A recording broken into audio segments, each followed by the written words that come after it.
Okay, so today I want to talk about culture taking over where incentives fail.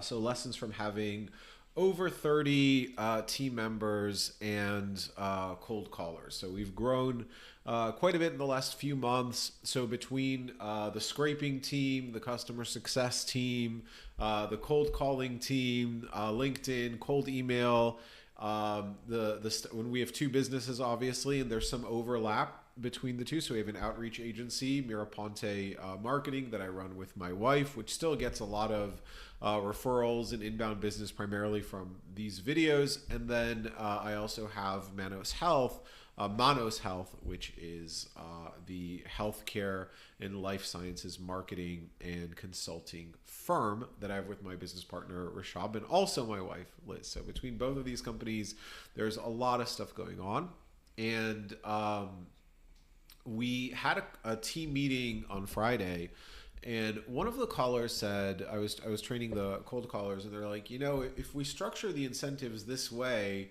I'll be more motivated to work towards the end of the month. And if we structure the incentives this way, and first of all, I said, okay, great. Like any proposal you have for incentives, just send it to us. We're always working on creating the best incentives. But what I told him is culture really takes over, and the desire to do a really really good job and the desire to like share the calls and show people.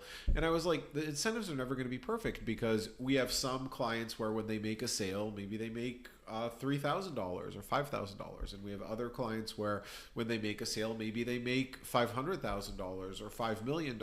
So the incentives, with such a wide variety of clientele at such different price points, a booked call is never going to have the same value.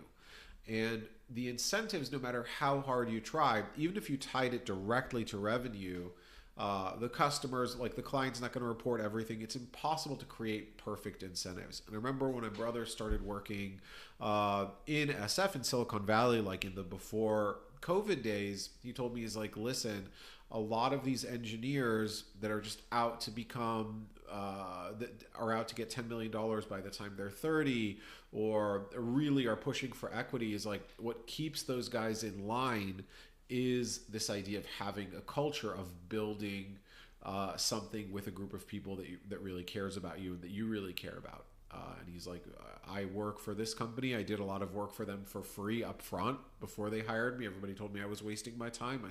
I could have taken the Google job for more money. I said no, and I kept doing it. And they hired me. They gave me good equity, and I only left. He left way after he should have, because they hired their number one engineer. The engineer turned out to be not a very good manager, and then COVID happened, and everything changed. But he stayed much longer, and he worked for much less money because the culture was really powerful. And especially for us, like a lot of our cold callers had a business to consumer background, so they were used to just churning through the dialer and pumping out a bunch of calls that were not the best quality, and really teaching them to slow down, to talk loudly, to talk slowly, to smile, and more than that, just mimicking the habits and the behaviors of high level executives in the US was very challenging. And a big part of it was like, listen, the regular cold caller is like a Corolla, and you guys are all Lamborghinis. You guys are all like Warhammer, right? Like the Emperor's finest, handcrafted custodes soldiers.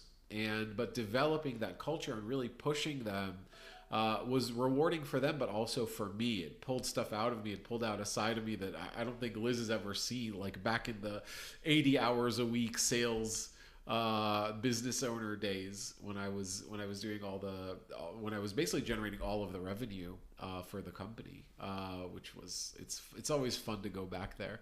But yeah, so that's a really quick one for you guys. Obviously, if you need help, cold email, LinkedIn, cold calling, sales consulting, just reach out. We kind of got known for cold calling because I think we do it better than cheaper than anybody else, but we can do other stuff too.